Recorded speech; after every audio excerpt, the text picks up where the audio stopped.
তারা আমাকে ছাড়বে না, গাছে বেঁধে পিটাবে, জোরে বলুন ঠিক কিনা। কি হবে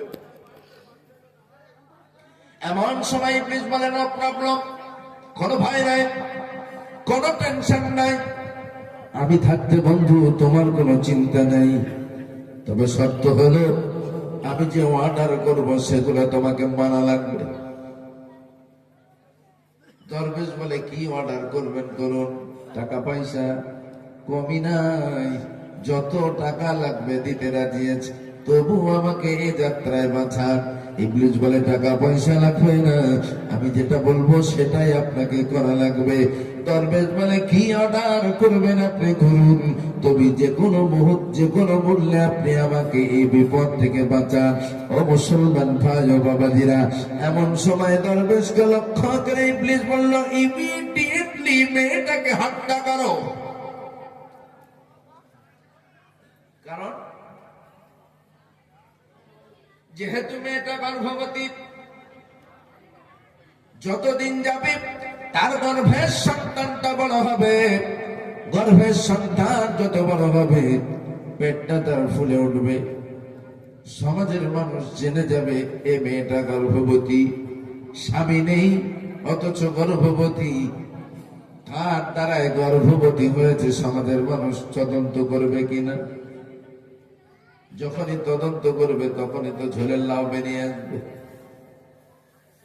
চিন্তায় টেনশনে থরথর করে কাঁপতে লাগলাম। ইবলিস বলে কোনো ভয় নাই, কোনো ভয় নাই,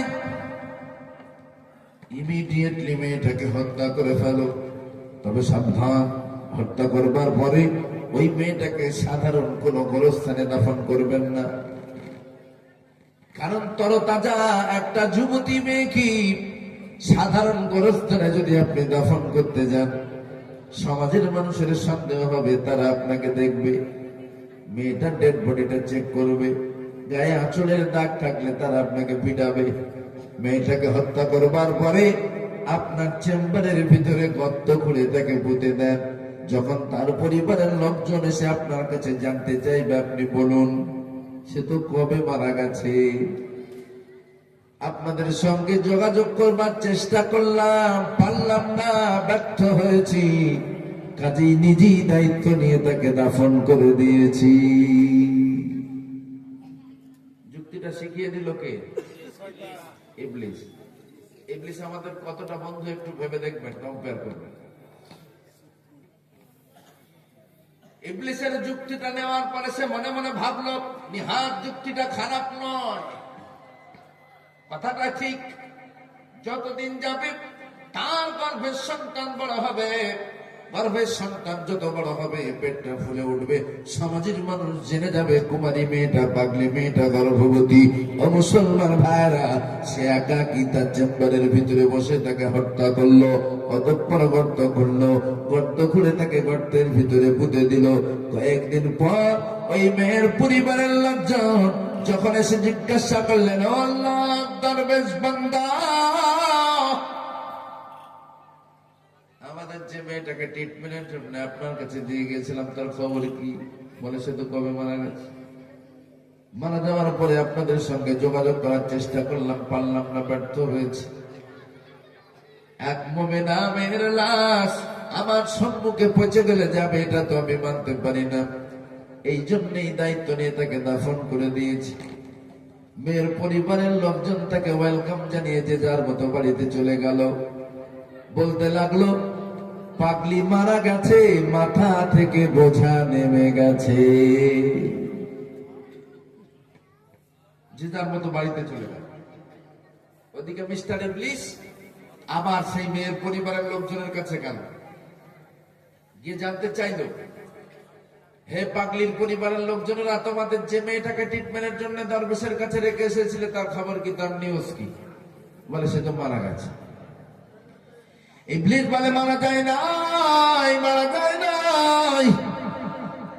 বলে তার মানে দরবেশ নিজে বলেছেন মারা গিয়েছে, তিনি দায়িত্ব নিয়ে তাকে দাফনের ব্যবস্থা করেছেন, নিজে তিনি এই কথা বলেছেন, আমরা শুনে এসেছি।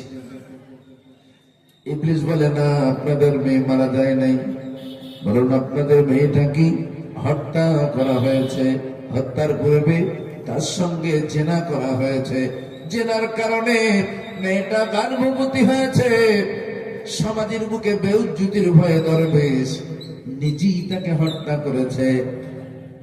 যখনই এমন করে বলল, পরিবারের লোকজন বলতে লাগলো, নো নেভার, কোশ্চেন কালে সম্ভব নয়।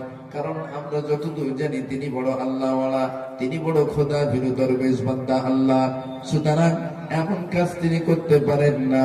ইবলিস তাকে করে বলে, বিশ্বাস যদি না হয় অন্তত পক্ষে আপনাদের মেয়েটার কবরটা কোথায় একটু জিয়ারত করে আসুন।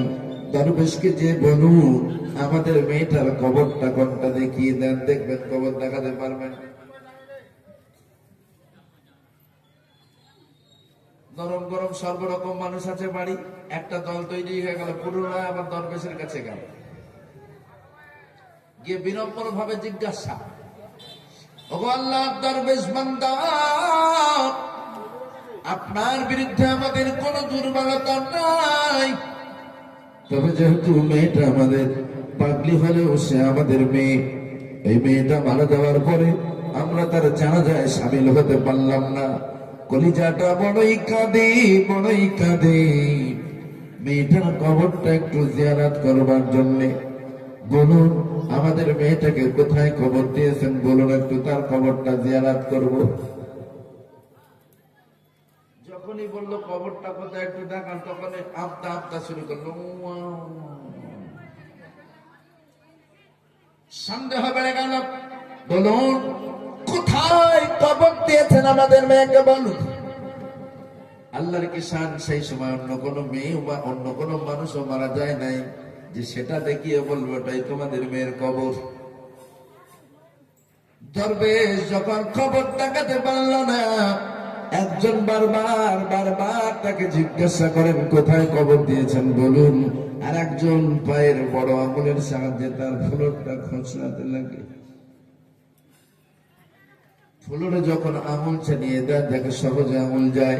বলে দীর্ঘদিনের পুরানো বিল্ডিং, পুরানো চেম্বার, জমিনটা টাইট হওয়ার কথা, কিন্তু এত লুজ কেন? যত লুজ লাগে তত পায়ের আঙুল চালিয়ে দেয়। একটু গভীরে পা চালানোর সঙ্গে সঙ্গে গর্তের ভিতর থেকে লাশ পচা গন্ধ আসলো। যখনই লাশ পচা গন্ধ আসলো, হাতের সাহায্যে মাটি সরালো। ও মুসলমান ভাইরা, হাতের সাহায্যে একটু মাটি সরানোর পরেই দেখতে পেল, হ্যাঁ, তাদেরই মেয়েকে সেখানে পুঁতে রাখা হয়েছে। ডুকরে চিৎকার দিয়ে কাঁদতে কাঁদতে তারা বাইরে এসে লোকজনকে বলতে লাগলো, দেখো দেখো ওই এলাকাবাসী, দেখো আমরা যাকে দরবেশ নামে চিনি তার কৃত কর্ম দেখো। মুহূর্ত মধ্যে সহস্রাধিক লোক দরবেশের চেম্বারটা ঘিরে ফেলেছে। ওদিকে আর কোনো উপায় না, পিপ ভিতর দিক থেকে দরজা বন্ধ করে দিন।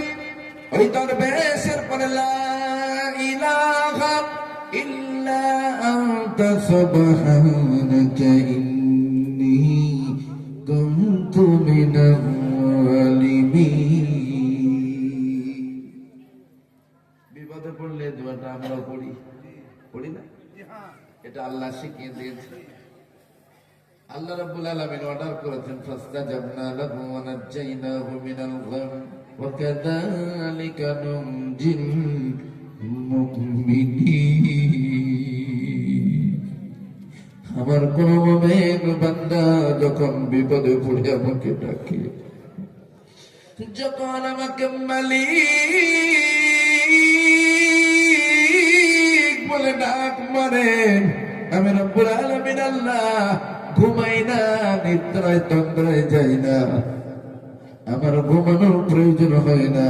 আমার কোন বান্দা যখন বিপদে পড়ে আমাকে ডাকে লা ইলাহা ইল্লা আনতা বলে, আমি মালিক, আমার ওই বান্দাকে সাহায্য করা আমার জন্য ওয়াজিব হয়ে যায়। বলেন সুবহানাল্লাহ। দরবেশ লা ইলাহা ইল্লা আনতা বলে কাঁদতে লাগলেন, কিন্তু না, আর আল্লাহর মদদ আসলো না। গাছের গোড়া কেটে দিয়ে যদি মাথায় পানি ঢালা হয়, গাছ কি আর বাঁচবে না? তো অলরেডি সে গোড়া কেটেই দিয়েছে, এরপরে পানি ঢালছে, লা ইলাহা ইল্লা আনতা পাঠ করছে, আর আল্লাহর মদদ আসলো না। বরং অনেক পরে মিস্টার ইবলিস আবার এসে হাজির, এসে জিজ্ঞাসা করে, বন্ধু, হোয়াট ইজ দি কেস? বলে, the case is jaundice. The case is jaundice, but হয়? বলে, ধারা খেয়ে গেছে, আর বাঁচার কোনো উপায় নাই। ইবলিস বলে, কে বলেছে উপায় নাই? আমি থাকতে তোমার কোনো ভয় নাই। বলে, আরে ধরা পড়ে গেছে, আমার দ্বারাই কুমারী মেয়ে গর্ভবতী হয়েছে, সমাজের মানুষ জেনে গেছে, এখনই তারা আমাকে পিটিয়ে মেরে ফেলবে, এখনই তারা আমাকে বেঁধে পিটাবে, আর কোনো বাঁচার রাস্তা আমার নাই। চট্টর করে চোখের পানি ছেড়ে দিয়ে কাঁদে। ইবলিস এই সময় তাকে লক্ষ্য করে বলে, নো প্রবলেম, কোনো সমস্যা নাই, আমি থাকতে তোমার কোনো টেনশন নাই। কথা দিলাম, হাজারো জনতার মধ্য থেকে তোমাকে একাকে উড়িয়ে নিয়ে অন্য কোন জায়গায় ছেড়ে দেব, সে জায়গায় তুমি নতুন করে জীবন সংগ্রাম শুরু করবে। না না, কেউ তোমাকে মারতে পারবে না, কেউ তোমাকে স্পষ্ট করতে পারবে না। আমি তোমাকে হাজারো জনগণের মধ্য থেকে উড়িয়ে নিয়ে চলে যাব, কেউ তোমাকে ধরতে পারবে না। তবে সত্য হলো, আমি যে অর্ডার তোমাকে করব, সেই অর্ডারটা তোমাকে মানতে হবে। ইবলিসকে লক্ষ্য করে বলল, আমার ধর্মের বাপ,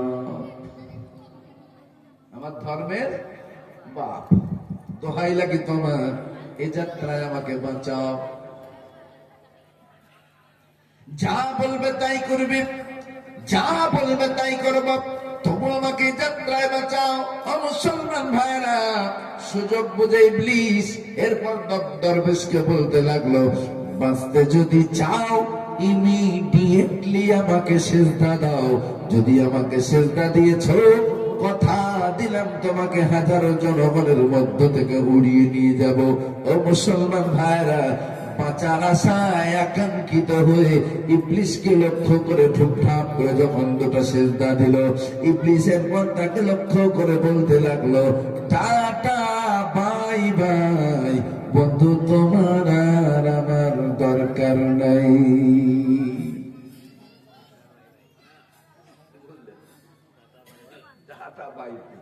তোমার আর আমার দরকার নাই।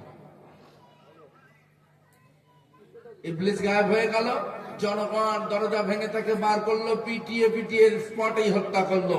তা আজ আমি আপনাদের কাছে বলতে চাই, বর্তমান সমাজের আমরা হাইব্রিড মার্কা মুসলমান, অর্থ উপার্জনের জন্য হোক অথবা নিজের স্বার্থ সিদ্ধির লক্ষ্যে হোক, আমরা আল্লাহকে এমন ভাবে ভুলে গেছি, প্রয়োজনে বউরেও মার্ডার করতে দ্বিধাবোধ করি না। এমনও যে ঘট্ট মানুষ সমাজে আছে, একাকী গোপনে বউকে হত্যা করে বউয়ের গলায় দড়ি দিয়ে ঝুলিয়ে দিচ্ছে, এমন মানুষ সমাজে আছে না নাই? এমন নিউজ আপনাদের কানে আসে না? না, বাবাকে বারবার ডাক্তার বাড়ি নিয়ে যে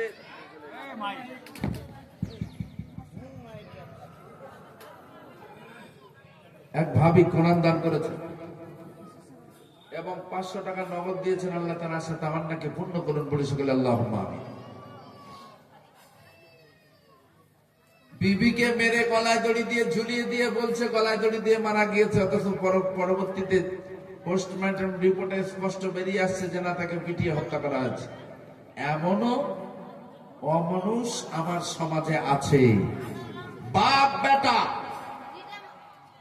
বুড়া বাবা, তার পিছনে ডাক্তারি খরচ হচ্ছে অনেক টাকা, মাস গেলে বাবার পিছনে ওষুধ কিনতে টাকা লাগছে অনেক। এই জন্যে বাপের গালায় গামছা দিয়ে ফাঁস দিয়ে মেরে ফেলেছে। এমন নির্লজ্জ, এমন নিষ্ঠুর বেটা আছে। মুসলমান ভাইয়েরা,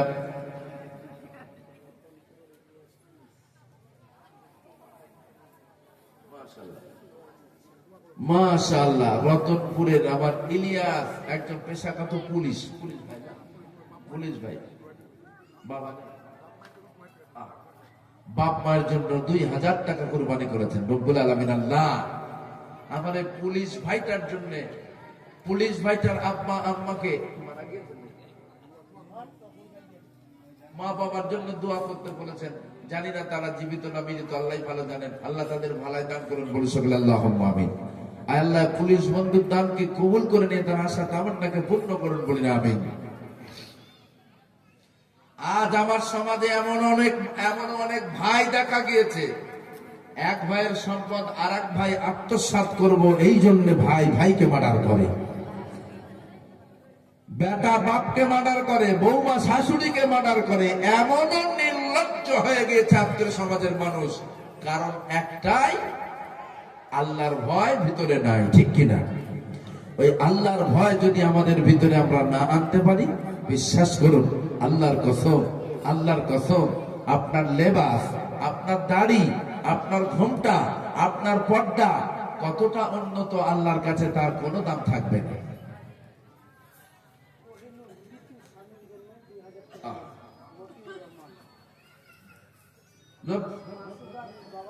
রব্বুল আলামিন আল্লাহ কোহিনূর নামের এক মা তার মৃত স্বামীর মাগফিরাতের জন্য 2000 টাকা কুরবানি করলেন।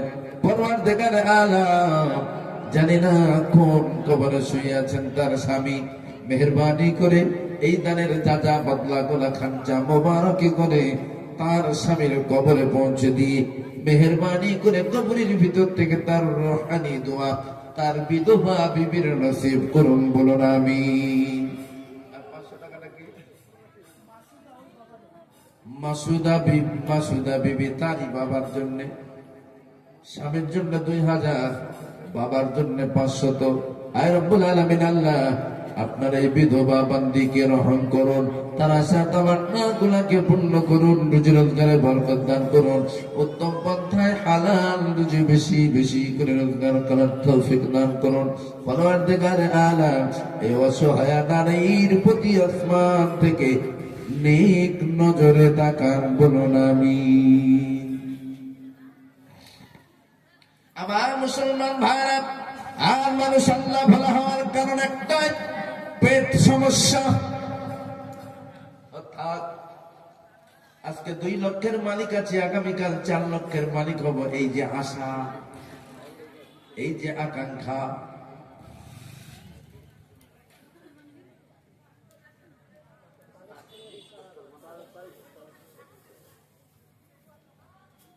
তো 12টা বেজে 15, এখনো পাগড়ি বন্ধ, এখনো দস্তরবন্দি হয় নাই না? কটা ছিল? আলহামদুলিল্লাহ, জাযাকাল্লাহু খাইর। 16টা ছেলেকে আজকে দস্তরবন্দি করা হবে। 16টা ছেলে, 16টা হাফেজ ছেলেকে পাগড়ি দেওয়া হবে, হাফেজ ও কারি। আপনারা সেই সময়টার জন্য একটু অপেক্ষা করুন, আমরা খুব তাড়াতাড়ি ইনশাআল্লাহ তাদের দস্তরবন্দির ব্যবস্থা করবো শেষ পর্যায়ে ইনশাআল্লাহ। সেই মুহূর্তটাকে উপভোগ না করে কেউ বাড়ি যাবেন না। আল্লাহ চাইলে তাদের দিকে তাকালে, ওই হাফেজে কোরআনদের দিকে আপনি নেক নজরে তাকালে আল্লাহ আপনার জিন্দেগির সগীরা গুনাহগুলোকে মাফ করে দেবেন, বলেন সুবহানাল্লাহ। ওই হাফেজে কোরআনদের এত মর্যাদা আল্লাহ দিয়েছেন, তারা যদি কবরের পাশ দিয়ে হেঁটে হেঁটে যায়, আযাবকৃত কবরের পাশ দিয়ে হেঁটে হেঁটে গেলে আল্লাহ কবরের আযাবকে ওই তলবে লিখতে মাফ করে দেবেন, বলেন সুবহানাল্লাহ। আমার ভাইরা, যে কথা বলছিলাম, আজ মানুষ খোদা ভোলা হওয়ার পেছনে কারণ একটাই, আল্লাহ স্মরণ থেকে দূরে যাওয়ার পেছনে কারণ একটাই, সে 2 লক্ষ টাকার মালিক আশা করে 4 লক্ষের মালিক হব। সে 1 বিঘা জমির মালিক আশা করে 3 লক্ষের মালিক হব। এই আশাটাই তাকে আল্লাহ ভোলা করে ফেলে। অথচ আল্লাহ রাব্বুল আলামিন এক আয়াতের ভিতরে 5টা বিষয় উল্লেখ করেছেন। পারা নাম্বার 23, পারা নাম্বার 21, পৃষ্ঠা নাম্বার 13, সূরার নাম সূরা লোকমান, আয়াত নাম্বার 34।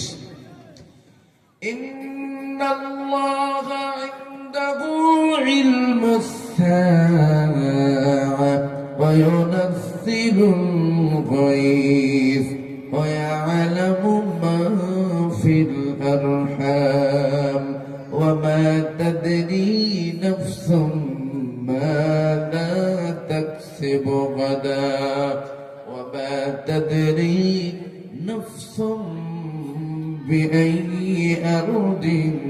তামুত। একই আয়াতে 5টা বিষয় ঘোষণা করেছেন। নাম্বার 1, কিয়ামত কবে হবে? ইন্নাল্লাহা ইনদাহু ইলমুস সাআহ। কিয়ামত কবে হবে আল্লাহ ছাড়া কেউ জানে না। ওয়া ইউনাজ্জিলুল গায়স, কখন কোথায় কতটা পানি বর্ষণ হবে আল্লাহ ছাড়া কেউ জানে না। ওয়া ইয়ালামু মা ফিল আরহাম। নাম্বার 3, মাতৃগর্ভে কি সন্তান দেওয়া হবে আমার মালিক ছাড়া কেউ জানে না। ওয়া মা তাদরি নাফসুম মাযা তাকসিবু গাদা। আল্লাহ বলে, বান্দা তোর রিজিক আমি কোথায় কিভাবে রেখেছি এটা আমি আল্লাহ ছাড়া পৃথিবীর কোন মানুষ জানে না।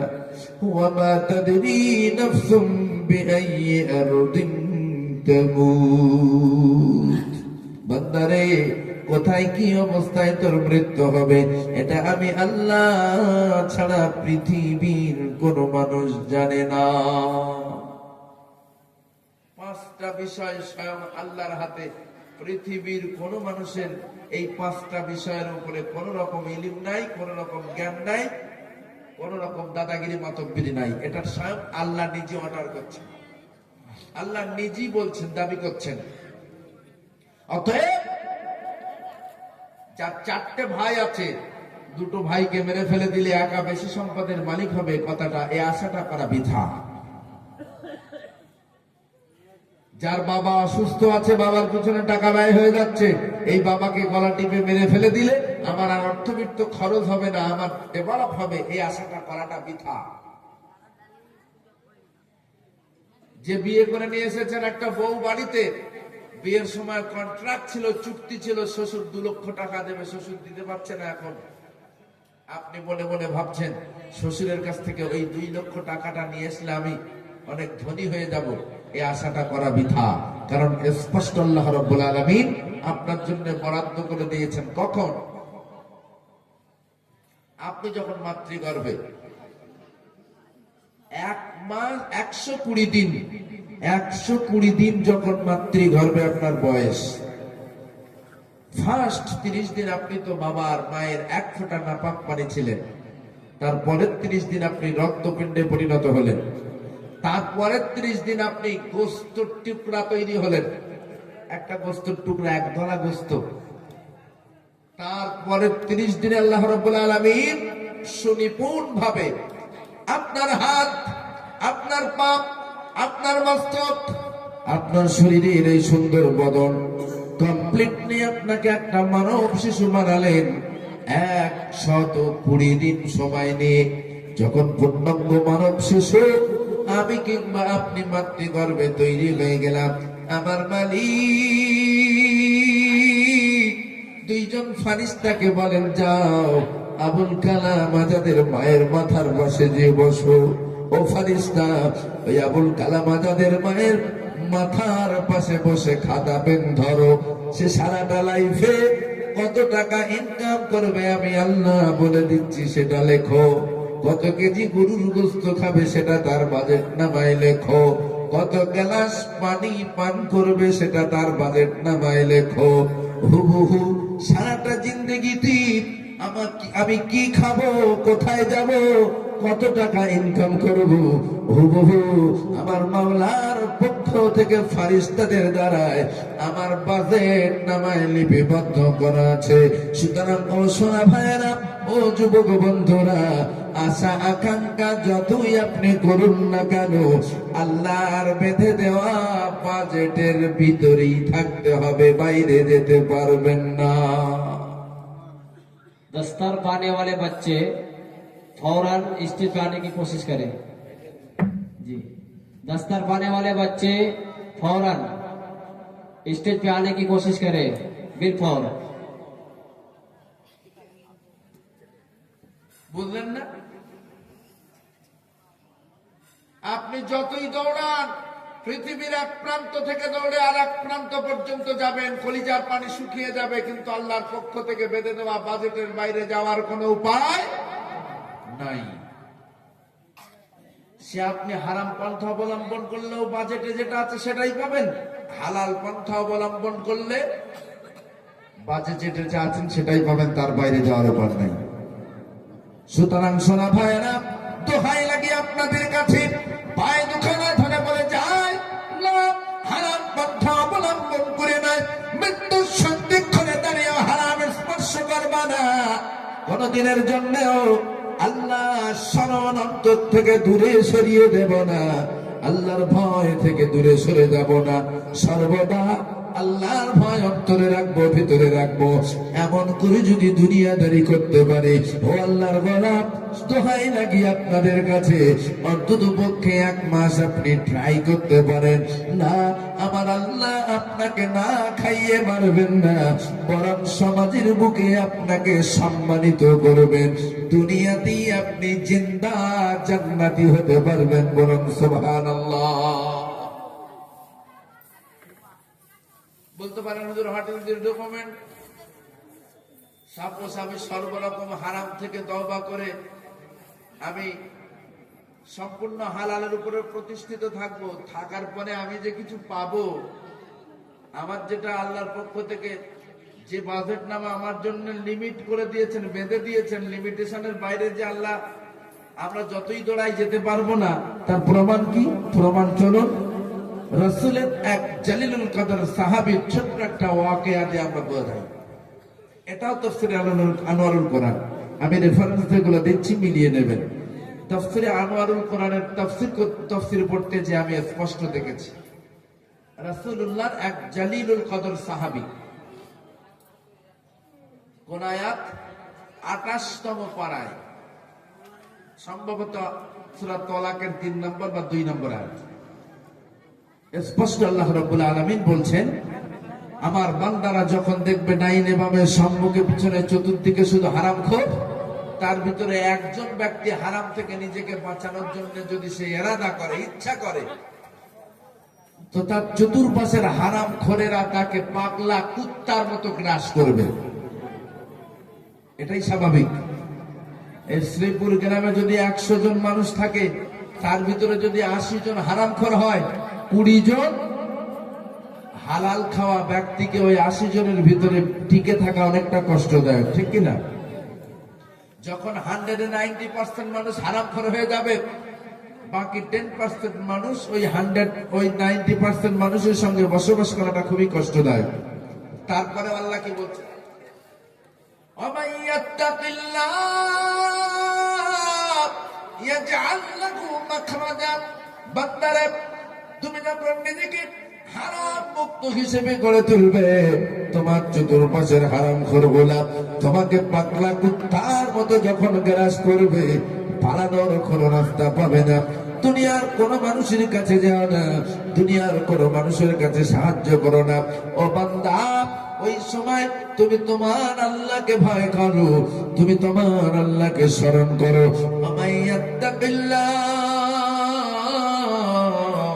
আল্লাহকে ভয় করো, তাকওয়া অবলম্বন করো। ইয়াজআল লাহু মাখরাজা। তামাম পৃথিবীবাসী যদি একত্রিত হয়েও তোমার বিরুদ্ধে জাল বুনে, জাল পাতে, আমি মালিক ওই জাল ছিন্ন করে তোমাকে ফারেক করে দেব, বরং সুবহানাল্লাহ। শুধু ফারেক করে দেবেন তা নয়, আল্লাহ পরের আয়াতের পরের অংশে আরো ওয়াদা করছেন, ওয়ায়ারযুকুহু মিন হাইসু লা ইয়াহতাসিব। শুধু ফারেক করে দেব তা নয়, বান্দা, তোমার ওই জুলুমবাজ সাথীদের হাত থেকে তোমাকে যেভাবে ফারেক করব, সাথে সাথে তোমার জন্য বোনাস স্বরূপ ওয়ায়ারযুকুহু মিন হাইসু লা ইয়াহতাসিব, তোমার জন্য এমন কুদরতি কায়দায় রিজকের ব্যবস্থা করব, তোমার 14 গোষ্ঠী সেটা কল্পনা করতে পারবে না। সুবহানাল্লাহ বলবেন না? আপনি নিজেই তাজ্জব হয়ে যাবেন, কিভাবে সম্ভব এটা। ছোট্ট একটা দৃষ্টান্ত, রাসূলের জালিলুল কদর সাহাবী, নাম হযরত আইয়ুব, নাম হযরত আউফ ইবনে মালিক আল আশজাই। গভীর মনোযোগ। আউফ ইবনে মালিক আল আশজাই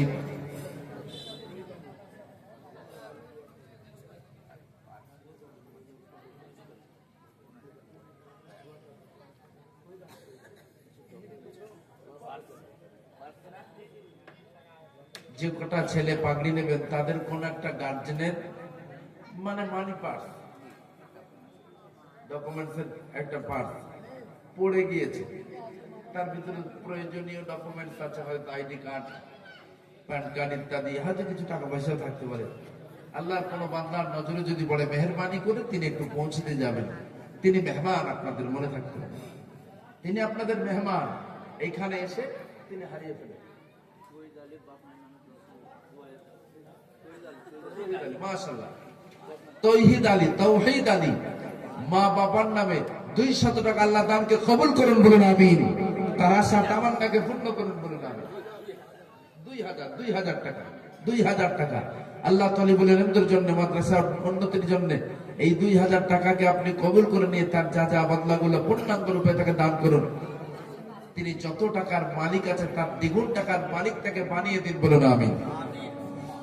যে কথা আমরা ছিলাম, রাসূলুল্লাহ জালিলুল কদর সাহাবী, নাম হযরত আউফ ইবনে মালিক আল আশজাঈ রাদিয়াল্লাহু তাআলা।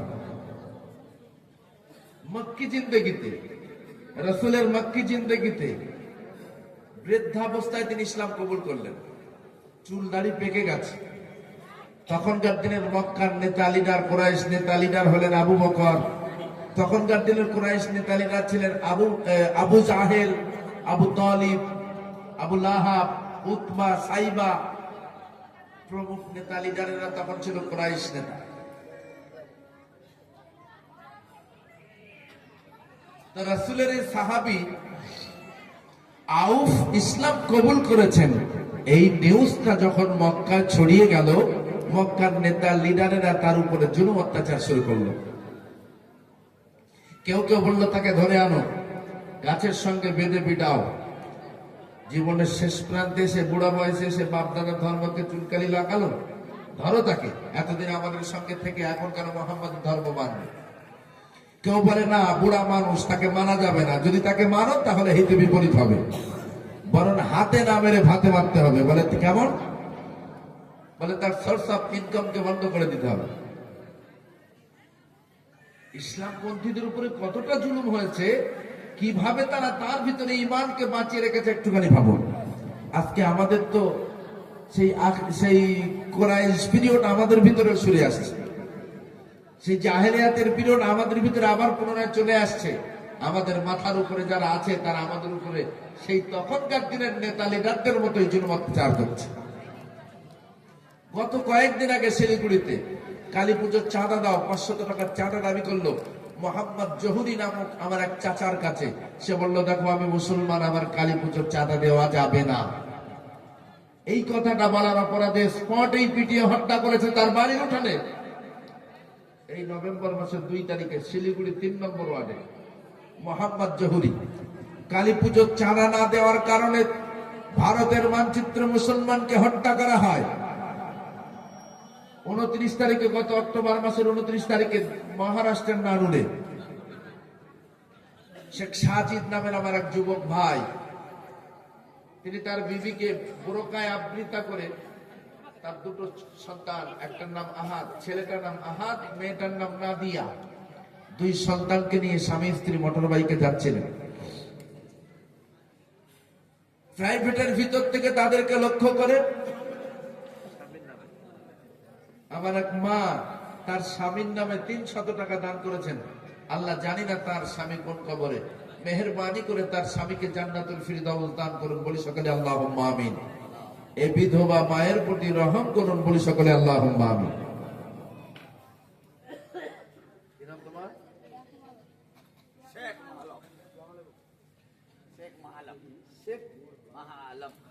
আলম।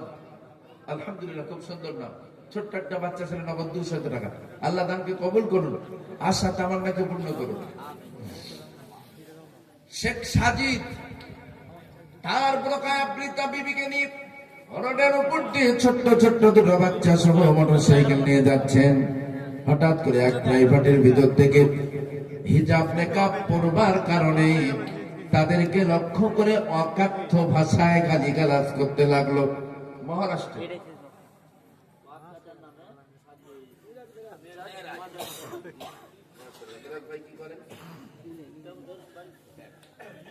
মিরাজ ভাই কি করেন?